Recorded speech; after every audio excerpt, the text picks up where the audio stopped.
I'm feeling like it being tucked behind the ears, but then again, I kind of want like the swoop thing going on. Like, hey y'all, welcome back for another video. So being an artist, like I always say, it's not easy. It's not one of those things that's just cooked up to be like, oh, you're just gonna start creating and like all these wonderful things are just gonna happen, and it's like, no, sorry.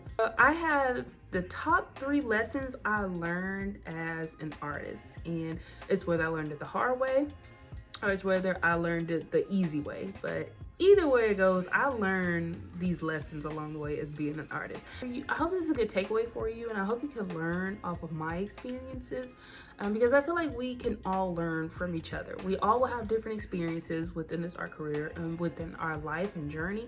And so I think it's always great that we share our testimonies and that we always share the what to do and what not to do. And I want you to watch all the way to the end of this video, because number 3 is going to be one of those things that you are gonna wanna know. So stay tuned. Lesson 1, tip 1 that I've learned, kind of the hard, easy way, I don't know if that really makes sense, is that critiquing and criticism is 2 different things. Critiquing is, for example, let me give you the definition of critiquing. The detailed analysis and assessment of something, or in this case, an art piece. So that's when someone sees your art piece and they're like, okay, although I like the picture, here's what I find that I don't like about it. This, the nose of the portrait maybe is too big. The ears are maybe too wide. I just feel as though it could have been a little bit smaller. It could have been a different color. Like, that's critiquing. Critiquing is just analyzing things, looking at things, and just going, okay, I'm aware of it. Here's my thoughts on it.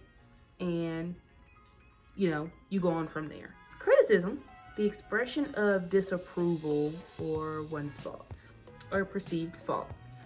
Pretty much AKA judgment. I don't even know what example to give. Hair on this is totally ugly. It's totally wrong. Like, why did you put this in there? Why did you put that in there? This is not right. This is totally wrong. I don't approve of this. This is meh.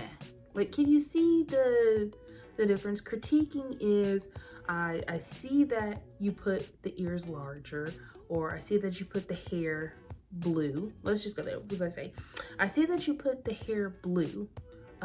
Personally, I don't like it, but others may like it. It's just a personal opinion. Criticism is criticism. It's judging. It's the hair on this is terrible. It's absolutely terrible. Everyone thinks that the hair being blue is absolutely wrong. Like, I hope y'all can see what I'm going there. I have thick skin in art because people will always have their opinions. People will always be judgy. People will not always like your artwork, and then some people will absolutely love your artwork.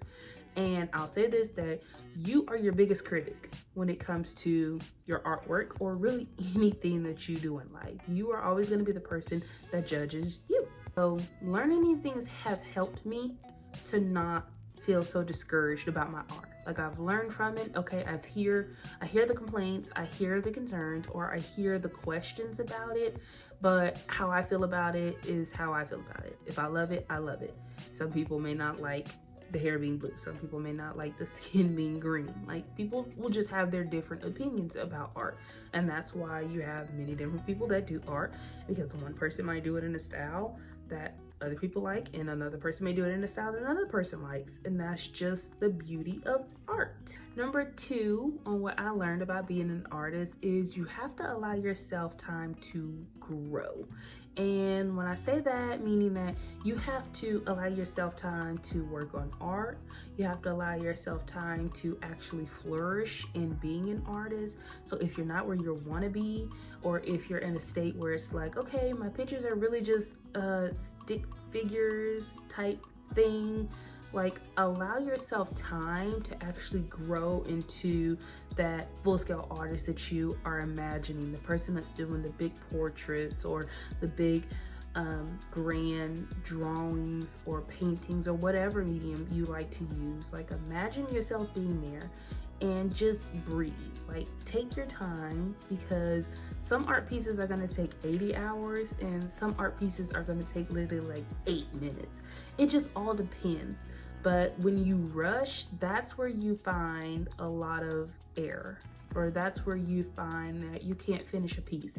For example, I find myself doing where I get so anxious because I'm ready to finish a piece, and then I'm like, oh no, I don't like this. Like, this turned out so wrong. Like, this is not what I want. Now I'm going over it with white paint or painting over it and just starting a new project, because I just didn't allow myself time. I just didn't take the time out to breathe and actually know where I wanted to go. It was all, I acted off of impulse. It was like, I got the drive, I got the motivation, I want to put it all in one box and then just go from there. And that's not how it works. So often you have to remember as an artist that you have to allow yourself time, that you are gonna make it, it's gonna be okay. Give yourself plenty of time, because what you're gonna run into is a burnout, and that's what you don't want to run out to, because like I said in my previous video, is burnouts or really art block can lead to either days, weeks, months, or sometimes even years. And so that's what you don't want. You don't want to lose your, what I like to call is your superpower. You don't want to lose your superpower or your ability to create art. So always remember that. Allow yourself time. Okay, third and final lesson that I learned as an artist is art block. Art block is so horrible. Art block is one of those things that it's like a thief in the night. It literally comes to like kill, steal, and destroy. Like, it kills the motivation, it steals the drive, like it just steals the idea of like everything that you probably had in your mind and you don't have it written down because it's like so much stuff. Like, art block will literally come and snatch all of that. Like, I've been there, I've done that. I continue to go through that cycle, but not anymore, because I have a different way of going about doing that. But I'll have that in another video for another time. So finding ways to get over art block is like really important, because you don't want what happened to me. I love to be like as transparent as possible as I can with y'all, because I mean, this is a transparent show. This is like a realistic person talking from one artist to another artist. And even if you're not an artist, even if you're trying to like pursue art, like, congratulations, but I'm giving you the real spill tea on what it's like to actually experience these things, that it's not fun.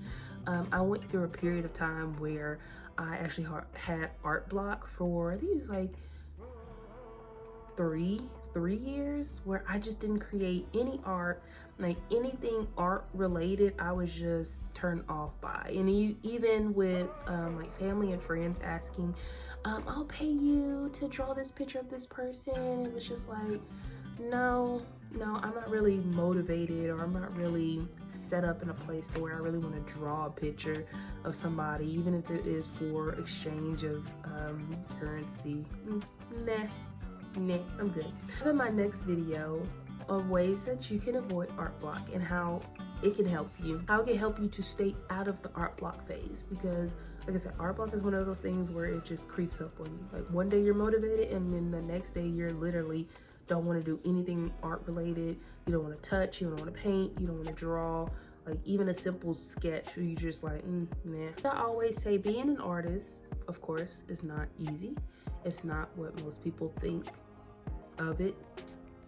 The simple part, the basic part, yes, those are included in being artists, but there's also some advanced levels, some levels that you have to go through to actually understand. But that is why I create these videos, so that you can get an understanding, even if you are a new artist or you are an artist that has been in the game for 30, 20, whatever, however long you've been in the art game, you'll know exactly where I'm coming from, or what I'm talking about. And I mean, for the people that have been here for a long time. But if you are new, you're just starting out, everything is going to be okay, as long as you continue to draw and you don't listen to what other people have to say about your drawings, and you're doing a good job. So allow yourself the good jobs, the good stars. Like, allow yourself time, it'll all work out. So that's all I have for today's video, and once again, I will see you guys in the next video. Oh, and don't forget to like, comment, and subscribe down below